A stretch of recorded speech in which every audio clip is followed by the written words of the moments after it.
How humans multiplied after Eden, the forgotten story of Adam's children. Have you ever wondered if Adam and Eve were the first humans? Then where did the rest of us come from? How did the world become filled with billions of people from just two individuals? What happened after they were banished from the Garden of Eden? This is a forgotten story of how humanity began to grow of births, rivalries, tragedies, and divine grace. After disobeying God in the Garden of Eden, Adam and Eve were cast out into the harsh, real world. The perfect paradise was behind them. Now, they face a land of thorns, sweat, pain, and childbirth. But God, in His mercy, did not abandon them. In the east of Eden, life began again. Eve became pregnant and gave birth to her first child. She named him Cain, saying joyfully, "With the help of the Lord, I have brought forth a man." Later, she gave birth to Abel, a second son. Cain became a farmer, tilling the ground. Abel became a shepherd, caring for flocks. The world, once silent and empty, now had voices, laughter, work, worship, and eventually conflict. As they grew older, Cain and Abel each brought offerings to God. Abel brought the best of his flock, while Cain brought fruits from his field. But God looked with favor upon Abel's sacrifice, not Cain's. Why? Because Abel's offering came with a heart of faith and obedience. Cain burned with jealousy. Instead of correcting himself, he allowed hatred to grow. One day, while in the field with his brother, Cain struck Abel down and killed him. It was the first murder in human history, and it was brother against brother. When God confronted Cain, He asked, "Where is your brother Abel?" Cain replied, "Am I my brother's keeper?" But God already knew.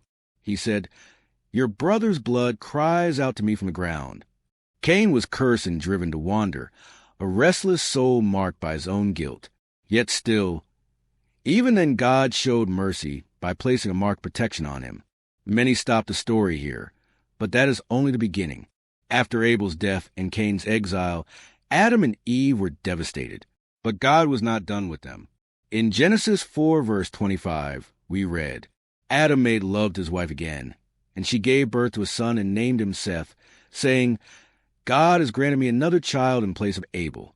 Seth grew up and became a righteous man. He had children of his own, and so began the godly line of descendants that would one day lead to Noah, Abraham, and even Jesus. But wait, what about other people? Where did Cain's wife come from?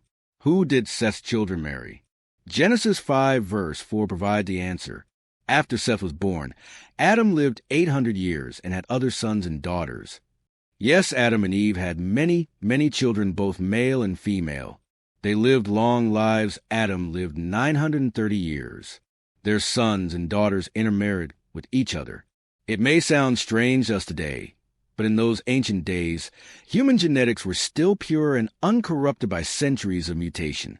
Marriage between siblings was not forbidden, yet it became law much later, in the time of Moses. These early marriages were the only way to fulfill God's command. Be fruitful and multiply. Fill the earth. Within a few generations, humanity began to spread across lands. They built cities. They raised livestock, invented music, crafted tools from iron and bronze.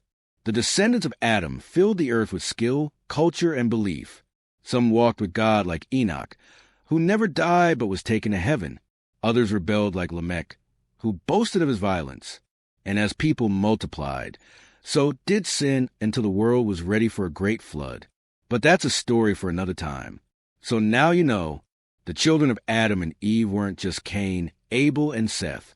There were daughters, other sons, whole communities that rose from that first couple.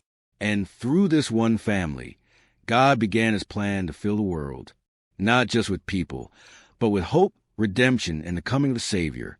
From Adam to Jesus to you, we are all part of one human family. And it all began east of Eden. If you enjoyed this journey through the origins of humanity, don't forget to, comment your thoughts or questions. Subscribe for more biblical storytelling. Turn on notifications so you don't miss upcoming stories like The Fall of the Watchers, What Happened to Nephilim, The Tower of Babel, Pride That Collapsed a Nation,